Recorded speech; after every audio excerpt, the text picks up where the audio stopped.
Hi friends, నేను మీ Haru. Welcome to Haru vlogs. ఈ రోజు నేను అందరి ఫేవరెట్ అయిన double ka meetha full video అయితే పోస్ట్ చేస్తున్నానండి. ఇది వచ్చేసరికి చాలా టేస్టీగా ఉంటుంది, చాలా సింపుల్ కూడా. మీరు కూడా తప్పకుండా ట్రై చేయండి. దీనికోసం ముందుగా ఒక గిన్నెని నీట్గా వాష్ చేసేసుకుని అందులో పాలను అయితే యాడ్ చేసుకోండి. ఇవి వచ్చేసరికి 1/2 లీటర్ పాలండి. ఇప్పుడు బాదం పప్పులను ఈ విధంగా మంచిగా నీట్గా బాగా తరుగుకొని ఈ పప్పులను మరుగుతున్నటువంటి పాలల్లో యాడ్ చేసుకోవాలి. వన్స్ పాలు బాగా మరిగిపోయాక స్టవ్ ఆఫ్ చేసుకుని పక్కన పెట్టుకోండి. నేను ఇక్కడ 5 బ్రెడ్లను అయితే తీసుకుంటున్నానండి. ఈ 5 బ్రెడ్స్కి నేను 4 ముక్కలుగా చేసుకుని పక్కన పెట్టేసుకుంటున్నాను. ఇప్పుడు స్టవ్ ఆన్ చేసి కడాయి పెట్టి అందులో సరిపడా నెయ్యిని యాడ్ చేసుకోండి.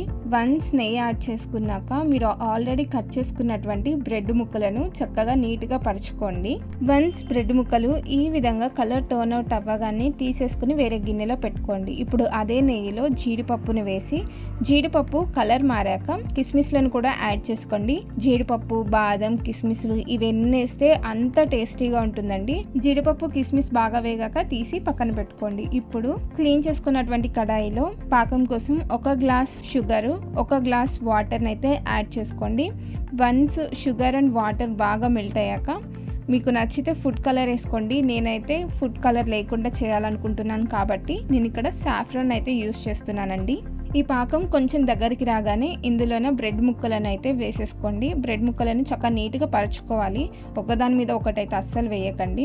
వన్స్ అన్నీ వేసాక బ్రెడ్ ముక్కలన్నిటికీ కూడా షుగర్ పాకం అంటేలాగా కదుపుకోండి. చక్కగా అటు ఇటు కదుపుకున్నాక ఇప్పుడు మనం ఆల్రెడీ చేసుకున్నటువంటి పాలు ఉన్నాయి కదా, ఆ పాలను అయితే ఇందులో వేసుకోండి. మీకు నచ్చితే కోవాని కూడా యాడ్ చేసుకోవచ్చు. నేను ఇక్కడ పాలను మాత్రమే యాడ్ చేసుకుంటున్నానండి. పాలను కూడా చక్కగా అన్ని బ్రెడ్ ముక్కలకి అంటేలాగా కదుపుకుంటూ ఉండాలి. జస్ట్ ఒక్క 5 మినిట్స్ సిమ్లో పెట్టుకుని చక్కగా కుక్ చేసుకున్నారనుకోండి, పాలు ఈ విధంగా మీకు పొంగుతూ ఉంటాయి. ఇలా వాటర్గా పైకి వస్తున్నప్పుడే దగ్గర పడిపోతుందని అర్థం. వన్స్ దగ్గరికి రాగానే కొంచెం వాటర్గా ఉన్నప్పుడే మీరు ఆల్రెడీ ఫ్రై చేసుకున్నటువంటి జీడిపప్పు, కిస్మిస్లను యాడ్ చేసేసుకొని స్టవ్ ఆఫ్ చేసుకోండి.